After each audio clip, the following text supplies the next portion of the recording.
Aloha, brothers and sisters. I hope you're happy and enjoying your journey on the way to freedom through A Course in Miracles workbook for students. Today we're on lesson 57. I love this lesson. The ideas in this lesson are really amazing, and that's what we're talking about. Freedom coming out of our cave, referring to the Plato's cave.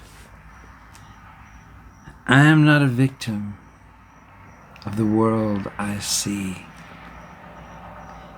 How can I be a victim of a world that can be completely undone if I choose, if I so choose? My chains are loosened. I can drop them off merely by desiring to do so. The prison door is open. I can leave simply by walking out. Nothing holds me in this world. Only my wish to stay keeps me a prisoner. I would give up my insane wishes and walk into the sunlight at last. And I remember the first time I ever read this, I thought, whoa, is this talking about dying, giving up this world? It's not really talking about that. We'll see that in a little bit. But it is referring to, I don't know if you ever heard the allegory of Plato's cave, and was talking about this cave where all these people are sitting there watching shadows on the wall, kind of in chains, just watching these shadows go by. But really, they think the shadows are real, but the shadows really aren't real. They're just reflections of the light behind them and people walking by in front of the entrance of the cave. And one of the people in the cave discovers that they're free, and they go outside, and this is Socrates that Plato was talking about, and they discover the real world outside, and then they come back into the cave and try to convince the other people that what they're watching really isn't real, but the real world is out there, and the people just weren't ready for it. And I don't know if you know about the story of Socrates, but they tried him and convicted him, and he made him drink poison. Basically, they did the same thing to him that they did to Jesus, who was also trying to set them free and from their illusions and their sorrow and their suffering. And this stuff we're reading about, you have to be ready for it, because it is it seems so crazy to the egoic thought system. I mean, if people aren't ready for it, they will really often violently, angrily get upset when you say that the world is an illusion and that it's not real, and that it's something that they've created and something that they've made, especially if they're going through suffering.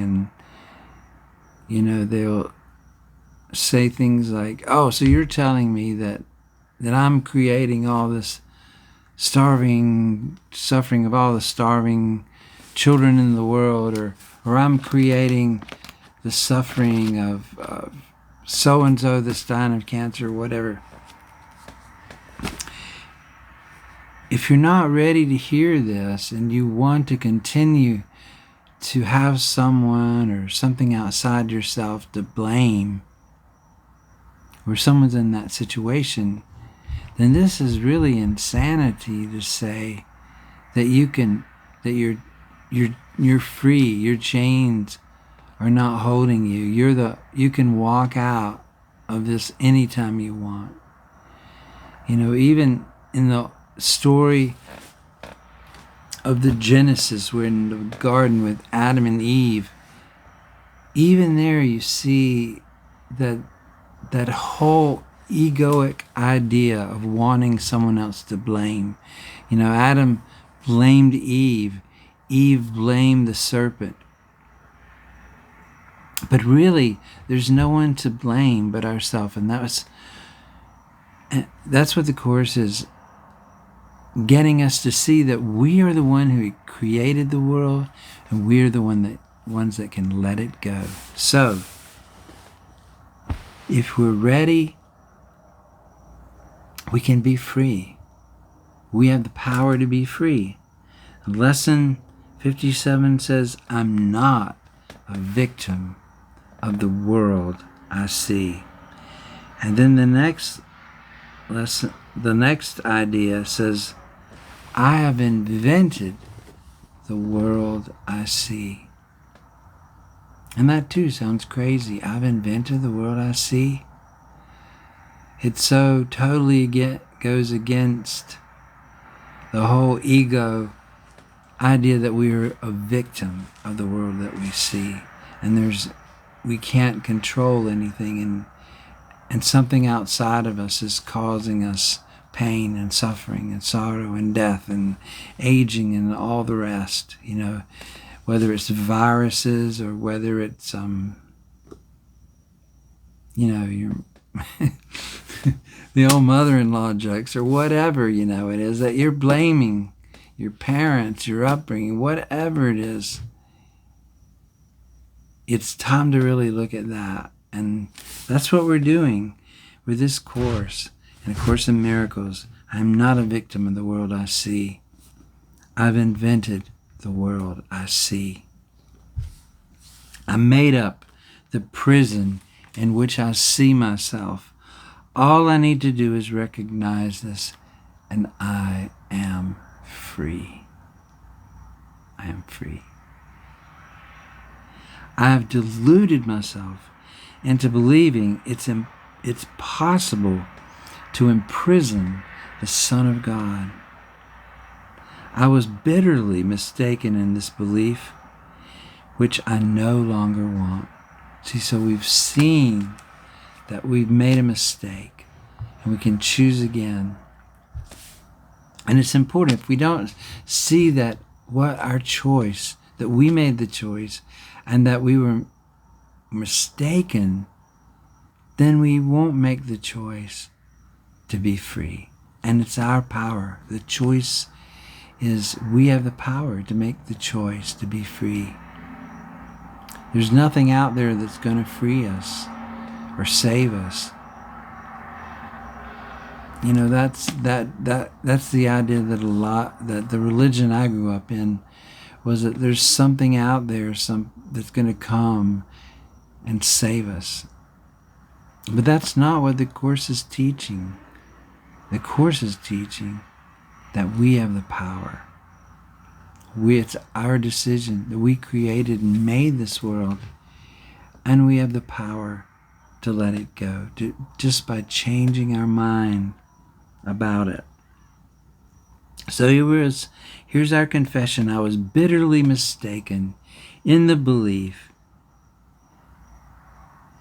that it is possible to imprison the Son of God. And that's who we are. We are the Son of God. But we no longer want it. The Son of God must be free forever.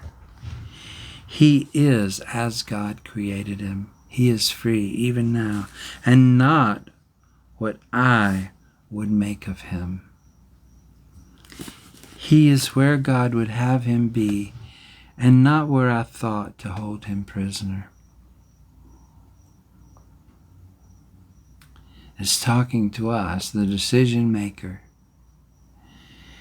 There is another way of looking at this world. So escaping and getting out of the cave is not dying, but it's looking at the world differently. There's another way of looking at the world. There's a different purpose in this world. Since the purpose of the world is not the one I ascribe to it, there must be another way of looking at it. I see everything upside down. You know, like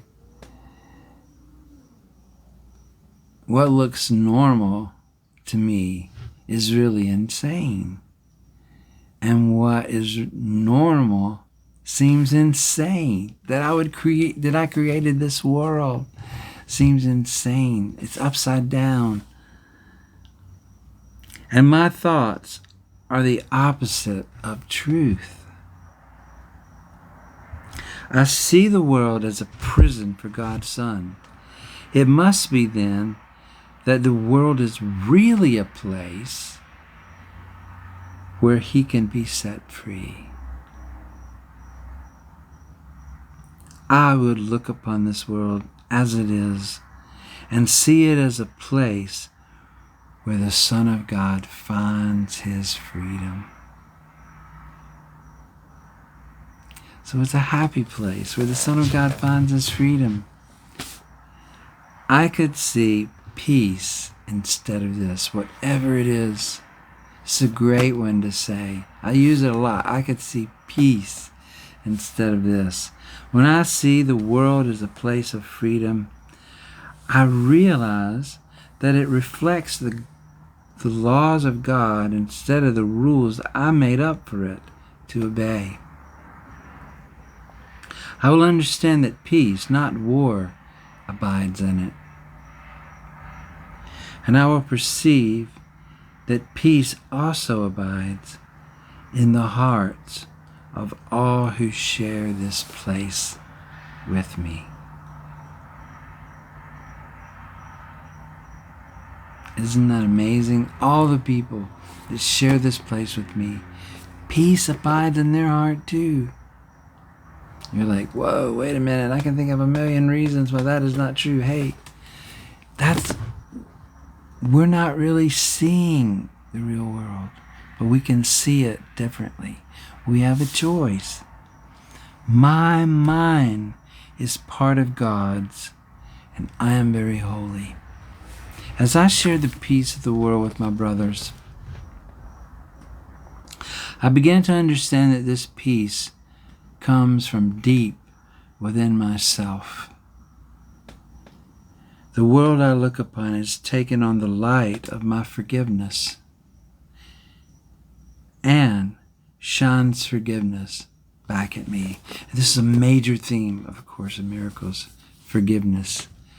I'm not sure if we touched on it yet before, but it is going to be like the very core of the teaching of Jesus in this course, forgiveness. And not like the forgiveness that we normally think of, but this is normally we think of forgiveness as something like, oh, this person hurt me, or this person offended me, and I'm a better man, so I'm going to forgive them because I'm just so godlike and holy. I'm going to forgive them. That's really not forgiveness according to the Course. The Course's view of forgiveness is totally different, and we're gonna find out what that is. We're gonna find out what that is. Yes, we are. So, I look the world I look upon has taken on the light of my forgiveness and shines forgiveness back at me. That's another thing. As we forgive, that forgiveness is shine back. If you want to feel forgiven, forgive. Because we're always forgiving ourselves. In this light, I began to see what my illusions about myself have kept hidden. I began to understand the holiness of all living things, including myself, and their oneness with me. We have some really powerful, cool ideas to meditate, contemplate, ruminate over today. So, I'm not a victim of the world I see. I've invented the world I see. There's another way of looking at the world. I could see peace instead of this. And my mind is part of God's, and I'm very holy. And you are holy. And you are loved. And I love you. Aloha. Have a great day. I will see you tomorrow. Thanks for spending this time with me and sharing in these ideas, because we share the same mind.